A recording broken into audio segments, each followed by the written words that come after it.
So in the first section, we talked about what is subdural empyema and what are some etiological factors that contribute to the formation of subdural empyema. And now in this second section, we will talk about the clinical presentation of subdural empyema, how we diagnose this condition, and what are some differential diagnoses of subdural empyema.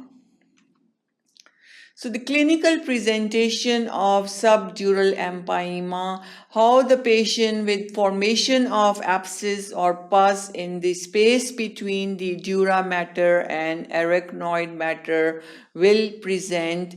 We have fever, progressively worsening headache. Headache is very common in central nervous system infections. They present, and especially in subdural empyema, we mentioned it can occur as a contributing factor of sinusitis, and frontal sinusitis. Sinus is mostly affected, so the headache, frontal headache, is very common in this subdural empyema. And as with any infection, there is also fever associated with the subdural empyema. Then we have a diagnosis in patient with known sinusitis. Patient who have a history of repeated sinusitis, they are the patient in which we should especially notice if they have the subdural empyema develop or not. Focal neurologic deficit like contralateral hemiparesis or hemiplegia. If there is loss of sensation on the half of the side, loss of, if there is paralysis on half side, so hemi means half. Paresis, loss of sensation. Plegia is for the paralysis or weakness. So it's contralateral on the opposite side. Seizures and knuckle rigidity is also present in the, as with any meningeal inflammation or meningeal infection, subdural empyema is also associated with knuckle rigidity and the seizures. Because meninges are the covering that covers the brain and then goes down to cover the spinal cord. So any inflammation can very likely cause the seizures and knuckle rigidity. Then we have also signs of increased intracranial pressure are also associated with subdural empyema. So these are the clinical presentations which are associated with subdural empyema. Some other presentations, seizures, which are begin as partial motor seizures. Partial motor seizures, there is motor is the movement activity, movement is affected. Partial motor seizures begins. That then becomes secondarily generalized. So it's once begin as a partial, then it becomes generalized seizures due to direct irritative effect on the cortex, result from cortical venous infarction. So seizures which are in the beginning partial motor then slowly become generalized due to direct irritative. Seizures are due to irritative effect, irritation, and abnormal electrical impulses generated. So you can see in this diagram also it shows kind of irritation, and it results from the venous infarction and cortical venous infarction. Also, we have in untreated subdural empyema, if the patient is not treated, this is again the diagram of subdural empyema. And in untreated patient, what are the presentations? Increasing mass effect, increased intracranial pressure is also associated in patients who have untreated subdural empyema. cause progressive deterioration in level of consciousness. So mass effect as a result of any tumor, as a result of any growth, increase in any mass effect, increase in intracranial pressure, there is level of consciousness is deteriorated, leading ultimately to coma. Now the diagnosis, how we diagnose subdural empyema. MRI usually is superior to CT scan in the diagnosis of subdural empyema. Administration of gadolinium greatly improves the diagnosis, enhance rim of empyema. So rim of the empyema is enhanced by using gadolinium. MRI is superior method of diagnosis as compared to CT scan. Allow empyema to delineated from underlying brain parenchyma.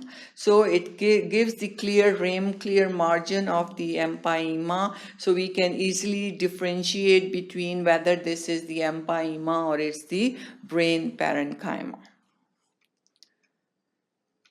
Again, cranial MRI in identification of sinuses, sinusitis, other focal central nervous system infections, cortical venous infarction, cerebral edema, and cerebritis. All these conditions we can easily diagnose with the magnetic resonance imaging or MRI of the cranium. CT scan. CT scan shows crescent-shaped hypodense lesion. So instead of a clear delineation of the empyema, which can easily be differentiated by the use of gadolinium, in CT scan it showed the crescent-shaped hypodense. Its density is little lower as compared to the surroundings, so it looks as a hypodense area. Over one or both hemispheres in interhemispheric fissure. So it can be either one or both hemispheric or both cortices can be involved, or it can be in the interhemispheric fissure. Fissure that divides the two hemispheres, interhemispheric fissure. Degree of mass effect as a result of subdural empyema exemplified by midline shift, ventricular compression, sulcal effacement, and far out of proportion to mass of subdural empyema. Now, the CSF examination in patient with subdural empyema is avoided in patient with known or suspected subdural empyema. There is increased intracranial pressure. There is increased mass effect present. So it should be avoided because of the chances of herniation. Adds no useful information. There is risk of cerebral herniation because of increased intracranial pressure and mass effect. Now the differential diagnosis, what are some conditions that can mimic the subdural empyema, and we need to differentiate between them. These are the combination of the differential. We should differentiate the conditions which present with headache, fever, focal neurological sign, and seizures. All these conditions can be present in subdural empyema. So any infection that is causing these presentations can easily be confused with subdural empyema. Progresses rapidly to alter level of consciousness, subdural hematoma, bacterial meningitis, viral encephalitis, brain abscess, superior sagittal sinus thrombosis, and acute disseminated encephalomyelitis. So all these conditions need to be differentiated, like meningitis, brain abscess, sagittal sinus thrombosis, because all these conditions can cause headache, fever, altered level of consciousness, so they need to be differentiated from subdural empyema.